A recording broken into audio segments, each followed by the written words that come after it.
Hey loves! Welcome to Love Arci, and today I will share 3 ways how to create space for self-reflection.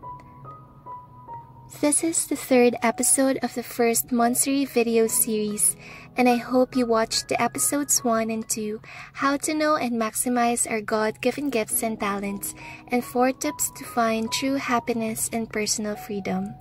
If you didn't watch it yet, I will place the link in the description box below. 2 weeks remaining and it is end of the year, and I decided to make and spend time for self-reflection. Actually, every day I make time to write.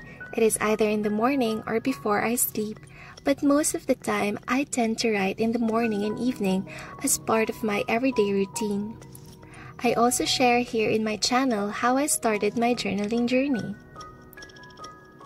Starting off the year 2020, for me, it was a great experience because I'm only focusing on myself, I'm focusing on the new opportunity that was given to me, and I'm enjoying it until the unexpected challenges came, and I admit that I'm literally affected on what happened in our country. With the everyday news that I hear and watched, the different announcements that pop up in my social media accounts, I can't stop myself to be involved by it. I became vulnerable and weak, and I let the negative happenings in my surroundings consume me. But thank God, I can able to get back on track, pause, and reflect.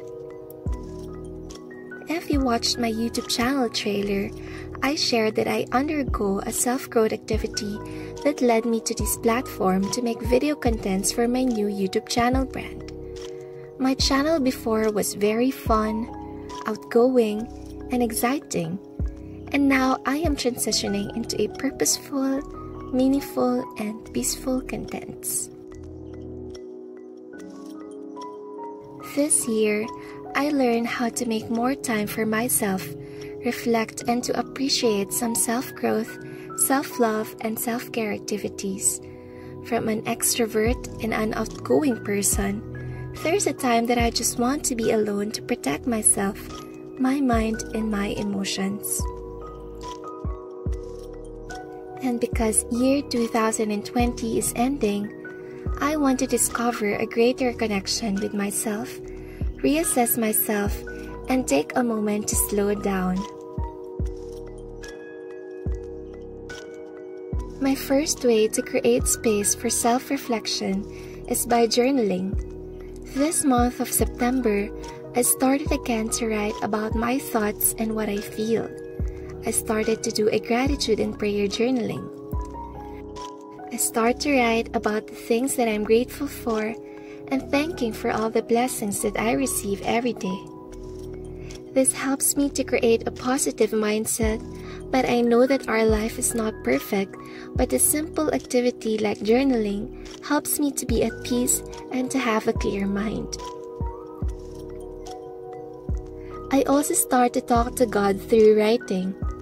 Everything what I feel and what happened on that day, my career, passion project, and future goals are also been written in my journal to know where I am now and to remind myself that I have progressed on what I am doing.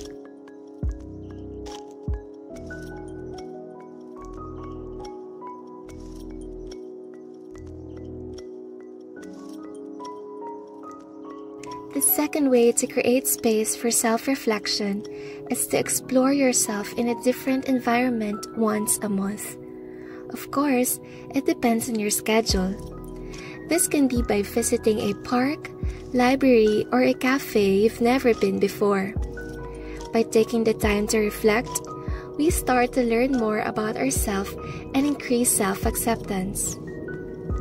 Right now, I am practicing myself to always think of the things that I need to be grateful for me to see the beautiful things that happen to me despite of the storm. I am still on the process of accepting myself and knowing myself more by knowing what I really want to do in my life and what I want to happen today and to my future. I'm taking time to really think what I want to happen in my life, focusing what I really feel, and thinking if all my actions in the past can really match my personal goals and values in life. And the third way to create space for self-reflection is to get involved in something that's meaningful to you, a hobby, passion project, or charity works. Lately, I'm very obsessed to read self-help and self-development books. It really helps me. How will I handle my emotions? How will I get back on track if I feel lost and unsure about my decisions? I learn how to find happiness in my own way without envy and insecurity with other people. I also find the way how will I use my God-given gifts to bless God's people and to set my personal goals and pursue my passion project, which I really want to do since then.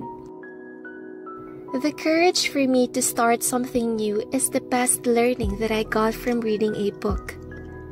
And because of this, I am now consistently making videos what I learned from the book that I read and applying it in my everyday life, because I believe that everything that we learn from the book must be applied in ourselves to be effective. This is my way to see my progress every week. If I did a video content every week, it means I learned something new. If I learn something new, I need to share it to other people. And for me, this is what I can contribute now to the world. In self-reflection, this is also the way we can know more ourselves. It is also important to understand who we are, what we are good at, and what do we want.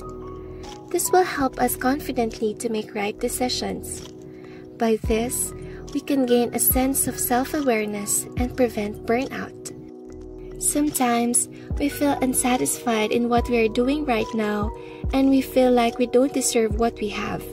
Instead of reclaiming on what is happening in our life, we can pause, rest, and take time to reflect, and we can really know and decide if what we are doing can match our strengths, interests, and values, and by that, we can have the courage to take a big step and take a leap of faith.